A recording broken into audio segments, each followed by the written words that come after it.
ആരാധകർ ഏറെയുള്ള ബോളിവുഡ് നടനാണ് അക്ഷയ് കുമാർ. നടൻ സിനിമാ രംഗത്ത് 35 വർഷം പൂർത്തിയാക്കിയിരിക്കുകയാണ്. തന്റെ കരിയറിൽ നിരവധി ഉയർച്ച താഴ്ചകളിലൂടെ നടൻ സഞ്ചരിച്ചിട്ടുണ്ട്. ഇപ്പോഴത്തെ ഒരു നടൻ പരാജയപ്പെട്ടാൽ അതിനുശേഷം ഇൻഡസ്ട്രി എങ്ങനെ പെരുമാറുന്നുവെന്ന് പറയുകയാണ് നടൻ. തന്റെ കരിയറിലെ ഏറ്റവും മോശം അനുഭവത്തെക്കുറിച്ച് നടൻ അക്ഷയ് കുമാർ അടുത്തിടെ തുറന്നു പറഞ്ഞു.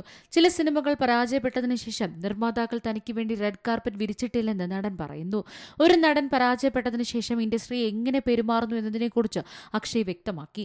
തന്റെ കരിയറിൽ തുടർച്ചയായി പരാജയങ്ങൾ നേരിട്ട ഒരു സമയത്തെക്കുറിച്ച് അക്ഷയ് കുമാർ തുറന്നു പറഞ്ഞു. ചിലപ്പോൾ തുടർച്ചയായി 15 മുതൽ 16 സിനിമകൾ വരെ പരാജയപ്പെട്ട സമയമായിരുന്നു. ആ സമയങ്ങളിൽ ആരോടും സംസാരിക്കുന്നത് ഒഴിവാക്കി തനിച്ചിരിക്കാനാണ് ഞാൻ ഇഷ്ടപ്പെട്ടത്. ഈ വെല്ലുവിളി നിറഞ്ഞ സമയത്ത് തന്നെ മനസ്സിലാക്കിയത് തന്റെ ഭാര്യയാണ്. തന്റെ മക്കളെ പരിചരിച്ചുകൊണ്ട് അവർ എന്നും എന്റെ ഒപ്പമുണ്ടായി.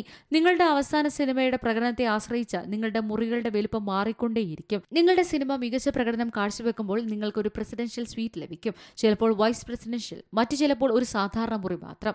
ഇതിപ്പോൾ എനിക്ക് സംഭവിക്കുന്നില്ല, പക്ഷേ എന്റെ കരിയറിന്റെ തുടക്കത്തിൽ ഞാനത് അനുഭവിച്ചിട്ടുണ്ട്. ഒരിക്കൽ ഞാൻ 2 നായകന്മാരോടൊപ്പം ഒരു സിനിമ ചെയ്യുകയായിരുന്നു. മറ്റേ നടന്റെ പേര് ഞാൻ പറയുന്നില്ല. പക്ഷേ അദ്ദേഹത്തിന്റെ മുൻ ചിത്രം വിജയിച്ചതിനാൽ അദ്ദേഹത്തിന് ഒരു വലിയ മുറി ലഭിച്ചു. എനിക്കൊരു ചെറിയ മുറി നൽകി. അദ്ദേഹത്തിന്റെ മുറിയിലേക്ക് നടന്നു കയറി ചിന്തിച്ചത് ഞാൻ ഇപ്പോഴും ഓർക്കുന്നുണ്ട്. എന്റെ മുറി എന്തുകൊണ്ട് അത്ര വലുതല്ല, പക്ഷെ പിന്നീട് എനിക്ക് മനസ്സിലായി എന്റെ സിനിമകൾ വിജയിച്ചില്ലാത്തത് കൊണ്ടാണ് അങ്ങനെ സംഭവിച്ചത്. ഇത്തരം കാര്യങ്ങൾ ഏറ്റെടുത്ത് മുന്നോട്ട് പോകേണ്ടതുണ്ട്. എല്ലാവരും അല്ല, ചില നിർമ്മാതാക്കളാണ് ഇങ്ങനെ ചെയ്യുന്നത്. ഈ പക്ഷപാതത്തെക്കുറിച്ച് ഞാൻ ഒരിക്കലും പരാതിപ്പെട്ടിട്ടില്ല. കുറഞ്ഞത് എനിക്കൊരു മുറിയെങ്കിലും ലഭിച്ചില്ലേ എന്ന് കരുതി. ഒരു മുറിയിൽ 24 പേർ താമസിക്കുന്ന ഒരു സ്ഥലത്ത് നിന്നാണ് ഞാൻ വരുന്നത്. ചാന്ദിനി ചൌക്കിലെ എന്റെ ജീവിതത്തെക്കുറിച്ചാണ് പറയുന്നത്.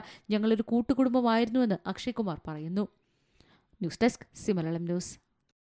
ഏറ്റവും പുതിയ വാർത്തകളും വിശേഷങ്ങളും വിരൽ തുമ്പിലറിയാൻ സി മലയാളം ന്യൂസ് എല്ലാ ഡിജിറ്റൽ പ്ലാറ്റ്ഫോമുകളിലും ലഭ്യം.